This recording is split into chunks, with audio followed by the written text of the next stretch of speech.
श्री स्वामी समर्थ. तुम्हा सगळ्यांच्या आपल्या स्वामी सूत्र व्लॉग या चॅनलवर मनापासून स्वागत. स्वामी भक्त हो, आज पुन्हा एकदा तुमच्यासाठी नवीन स्वामी संदेश घेऊन आलेले आहे.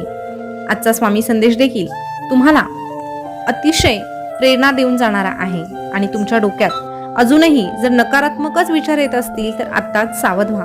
कारण जोपर्यंत तुमच्या डोक्यात नकारात्मक विचार राहणार आहे तोपर्यंत तुमच्या आयुष्यात सकारात्मकता कधीच येऊ शकत नाही. पण हे इतकं सहज शक्य देखील नाही. कितीही ठरवलं तरी सकारात्मकता आपल्या मनामध्ये डोक्यामध्ये आणण्यासाठी आपलं मन शांत असायला लागतं आणि मन शांत असण्यासाठी आपल्याला एक हक्काची जागा आहे, ती म्हणजे आपली स्वामी माऊली. जो भक्त स्वामींचं नाम जपतो त्याला आपोआप मनशांती लाभत असते आणि मग हळूहळू त्याचं आयुष्य सकारात्मकतेनं भरूनही जातं. हा अनुभव तुम्हाला नक्कीच असेल आणि असा अनुभव जर तुम्हाला मिळत असेल तर कमेंटमध्ये श्री स्वामी समर्थ आवर्जून लिहा. स्वामी भक्त हो, अडचणी काय हो, अडचणी आपल्या आयुष्यामध्ये असणारच आहे. पण तरीही एक गोष्ट कायम लक्षात ठेवायची की स्वामी शक्ती ज्याच्या पाठी त्याच्या वेदनेच्या सुटती गाठी. स्वामी शक्ती ज्याच्या पाठी त्याच्या वेदनेच्या सुटती गाठी, त्याच्या वेदनेच्या सुटती गाठी. जर आपल्याला वेदनेपासून मुक्तता हवी असेल आणि आपलं आयुष्य सुखाने भरायचं असेल तर स्वामींशिवाय पर्याय नाही. आणि म्हणूनच स्वामी आज तुमच्या समोर आलेले आहे. तुमच्या समोर स्वामींचे 2 फोटो दिसत आहे. त्यापैकी स्वामींचा एक फोटो निवडा आणि तुमच्यासाठीचा आजचा संदेश काय आहे तेही जाणून घ्या. जेव्हा तुम्ही हा संदेश ऐकणार आहात तेव्हा नक्कीच तुमच्या समोर स्वामी महाराज येऊन उभे राहणार आहे आणि तुम्हाला भरभरून आशीर्वाद देखील देणार आहे. तर स्वामी भक्त हो, तुम्ही तुमच्यासाठीचा एक फोटो निवडला असेल अशी मी आशा करते आणि ज्यांनी 1 नंबरचा फोटो निवडला आहे त्यांना स्वामी काय सांगतात तेही सांगते. तर स्वामी भक्त हो, आता ज्यांनी 1 नंबरचा फोटो निवडला त्यांना स्वामी महाराज सांगतात की अरे, नातं जपणं हे साध्या व्यक्तीचं काम नाही. कारण येथे दुसऱ्याच्या सुखासाठी कधी कधी स्वतःच्या स्वप्नांना देखील बाजूला ठेवावं लागतं आणि स्वतःची दुःख विसरून हसावं देखील लागतं. आणि जर ही कला तुझ्यामध्ये असेल तर तुझ्यामध्ये अजूनही माणुसकी शिल्लक आहे. आणि ज्या व्यक्तीमध्ये माणुसकी शिल्लक असते अशा व्यक्तीच्या मनामध्ये आम्ही देखील असतो. अशा व्यक्तीला आम्ही कधीही सोडत नाही. अरे, तू नेहमी सत्य बोलतो आणि तरीही तुझ्या वाट्याला दुःख येतं आणि म्हणून तू उदासही होतो. पण नेहमी लक्षात घे, अरे, सत्य बोलणाऱ्याचं आयुष्य नेहमी खडतरच असतं. कारण तो कुणाचंही नाव घेत नाही आणि त्याला जेवढं एकटं पाडलं जातं तेवढा तो अजून मजबूतही होतो. त्याच्या पाठीशी 1000 माणसं नसली ना तरीही त्याला काही फरक पडतच नाही आणि त्याने फरक पडून घेऊ देखील नाही. कारण त्याच्या पाठीशी हा स्वामी राया सातत्याने उभा असतो आणि त्याच्या पाठीवर हात ठेवून त्याला प्रत्येक दुःखातून बाहेर काढण्यासाठी देखील त्याची ही स्वामी माऊली सतत प्रयत्न करत असते.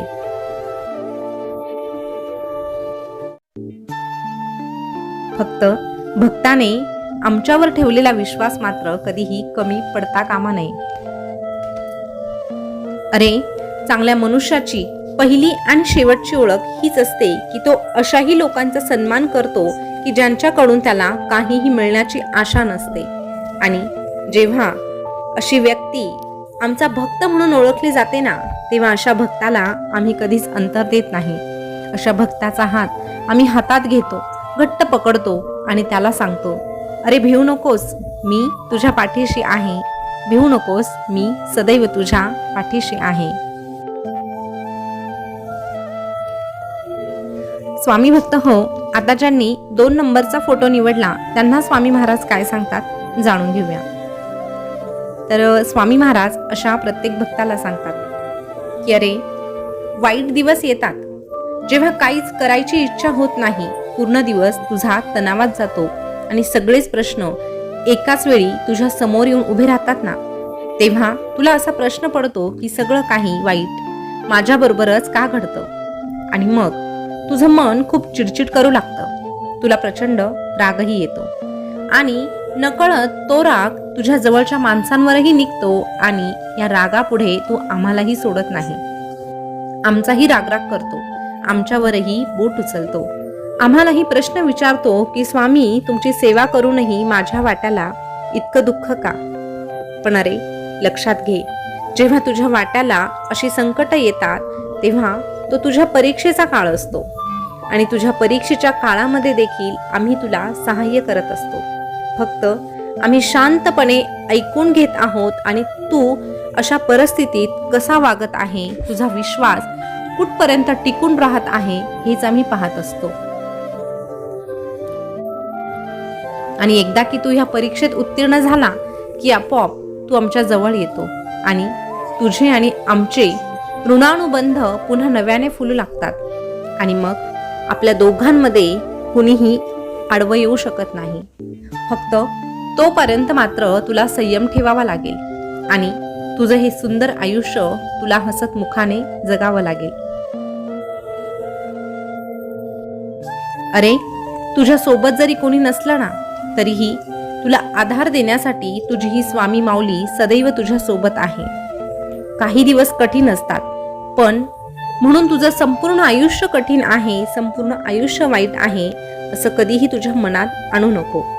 अरे, वाईट दिवस आहे ते निघून जाणार आहे आणि पुन्हा एकदा तुझ्यासाठी सुख चालत येणार आहे.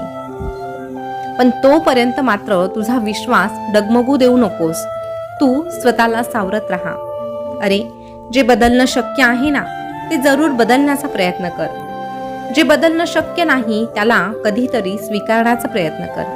पण जे स्वीकारण्याच्याही लायक नाही त्यापासून मात्र तू दूर राहायला शिक. पण स्वतःला मात्र आनंदी ठेव. जी लोक तुझा गैरफायदा घेतात, वारंवार तुझा विश्वासघात करतात, अशी लोक तुझ्या आयुष्यातून त्वरित काढून टाक.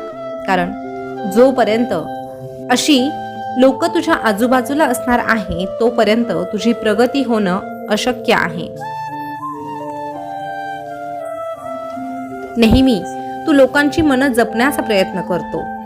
असं केल्याने हा नाराज होईल, तसं केल्याने तो नाराज होईल. पण इतरांचं मन जपता जपता तुझंही एक मन आहे आणि तुझ्या मनाला देखील शांततेची, आरामाची आणि आनंदी राहण्याची गरज आहे, हे मात्र विसरू नको. अरे, दुसऱ्यांना मदत आवर्जून करावी, दुसऱ्यांसाठी पुढाकार आवर्जून घ्यावा. पण काही लोक तुझा गैरफायदा घेत आहेत ना आणि हे तुला समजत आहे ना, मग तरीही तू अशा लोकांमध्ये का म्हणून अडकून पडतो? अशा लोकांपासून बाजूला हो आणि स्वतःचं असं एक वेगळं अस्तित्व निर्माण कर.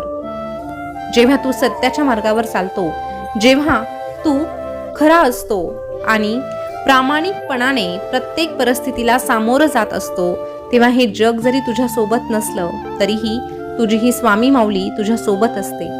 ही माऊली तुला कधीही एकटं पडू देत नाही.